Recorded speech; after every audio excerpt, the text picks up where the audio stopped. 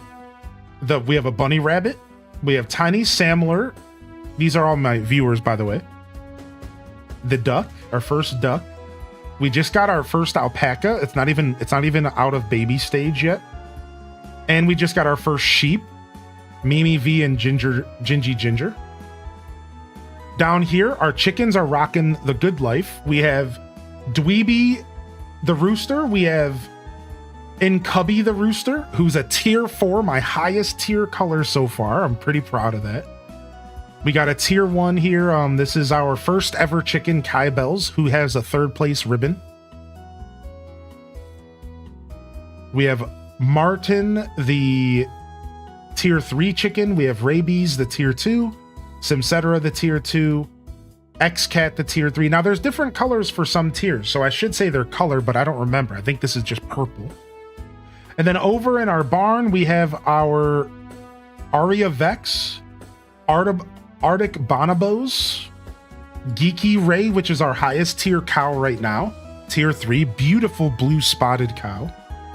Sweet D, a tier 2, and then Slack RV, which got 3rd place in the competition for cows, and is my first ever cow, I think, was RV. So this is our little family. And then as far as the characters are concerned, our current highest heart count is Calderis. He seems the easiest to level up. It just happened through gameplay. Everyone else is getting pretty close to 2 hearts because every Friday night I talk to everybody at the Friday night brain rot, the Friday night Dungeons and Dragons night.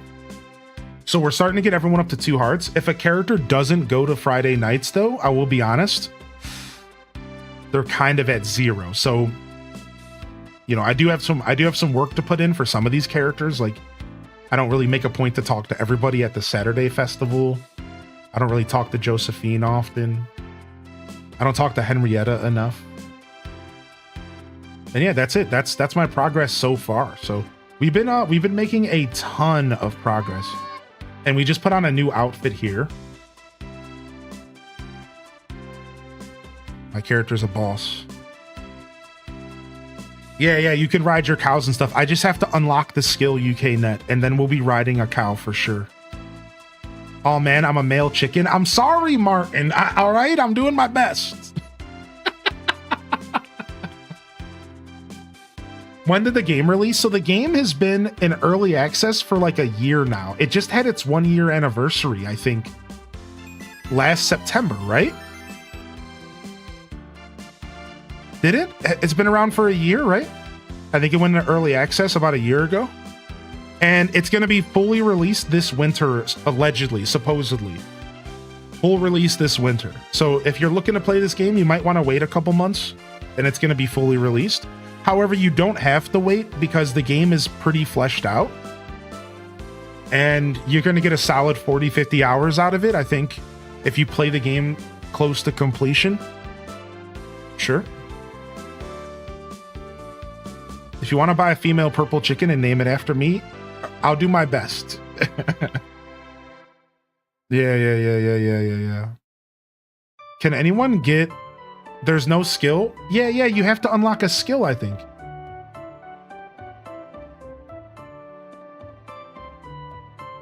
Yeah, because, like, look. I don't have any other options in here. So you have to spend 200 essence on a skill, and then anything over 5 hearts can be rode. And the only reason I know for sure, because look, I have a cow at 5 hearts. 2, in fact. 3. So it's not giving me an option to ride any of my cows yet. So I think you have to get a 200 essence skill first. Like at the horse statue, and then you can do that. I think so.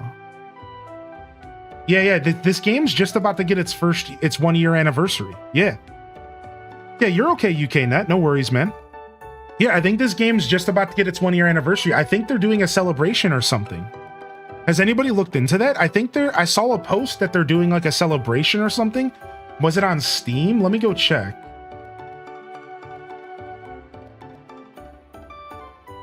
Library, community hub.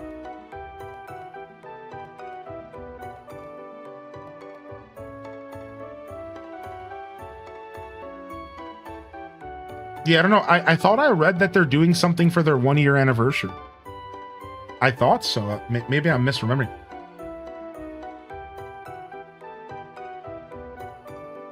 Yeah, they're doing like some sort of celebration. I think so. I'm not sure what they're doing for it though, but I read something briefly about it. You know, I stumble across stuff. I stumble across stuff here and there. I don't always remember what I'm reading.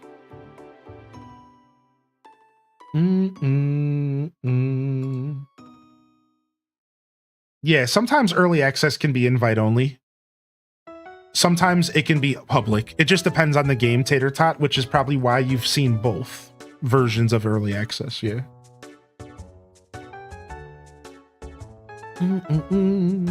Like, I think when Palia first went into early access, it was invite only. That's like one example, right? Yeah, I'm having a lot of fun, BZ. Thanks for asking, man. I'm having a ton of fun playing. It's good to see you in the chat today. Yeah, you're good, Tater Tot. No need to apologize, man.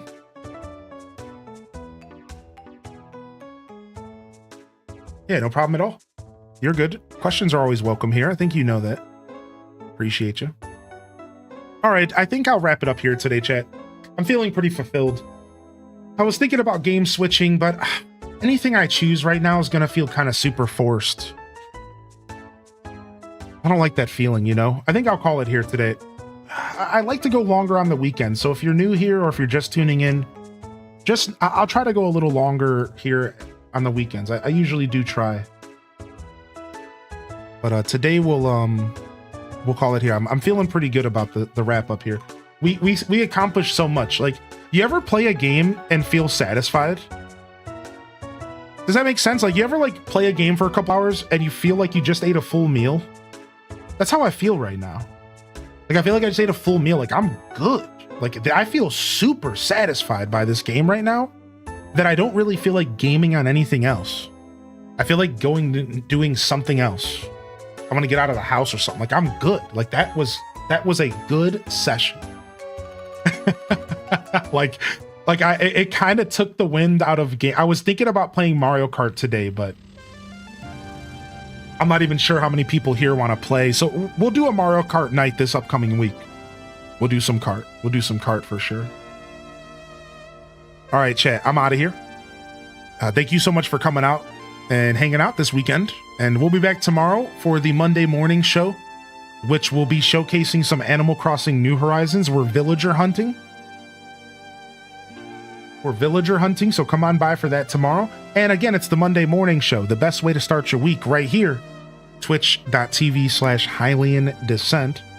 So tune on in if you're interested in diving into some Animal Crossing villager hunting and some Monday morning show shenanigans. We have a good time here on Monday, so don't miss out. It's all conversation. It's focused on chatting. We do some AC in the background. It's a lot of fun, man. We'll call it there, though. Thank you, everyone, for coming out. I think I will raid today. Did we raid yesterday? We did not raid yesterday, right? I don't think we did, right? Well, let's raid today. Let's go ahead and raid somebody from HGG today, right? Yo, Avitas! Yo, good to see you, man. All right, and speaking of Dinkum, I raided this individual recently, but who cares? Let's raid him again. Let's go ahead and visit our friend Kells.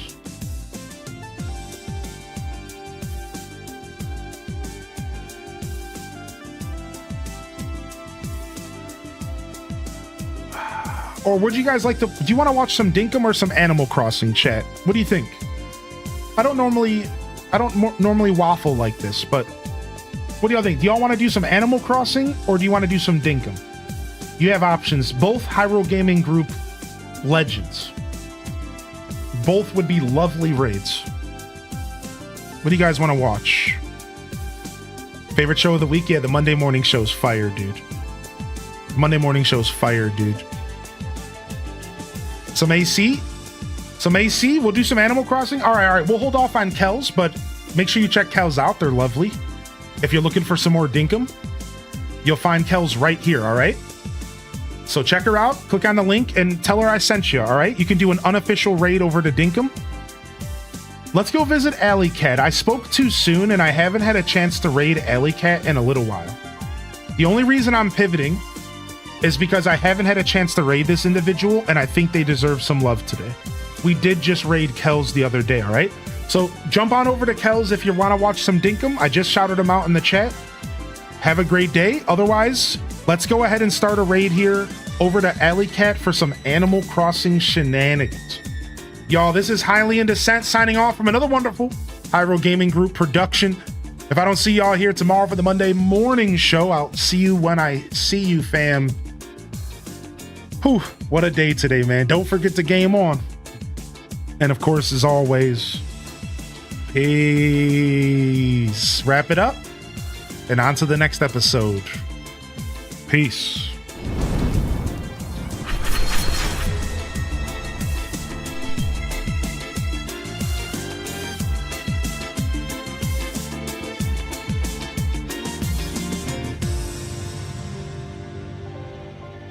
All right. We are out of here today. Beautiful broadcast. Big shout outs to everyone who came and kept me company today. The supporters, you know who you are. Today was honestly so good. It was just as good as yesterday. 2 back-to-back beautiful broadcasts. Loving Mystria and happy to be enjoying my weekend alongside y'all. And looking forward to coming back tomorrow for some AC, some chatting, and some chilling. Hope you have a wonderful rest of your weekends. And I really do, one more time, appreciate y'all being here. Love y'all and appreciate y'all. Honored to be a part of your daily routines. And I'm certainly honored to have you as a part of mine. But until next time, this is Highly in Descent signing off. Peace. And hit them cat jams, my dudes. Peace.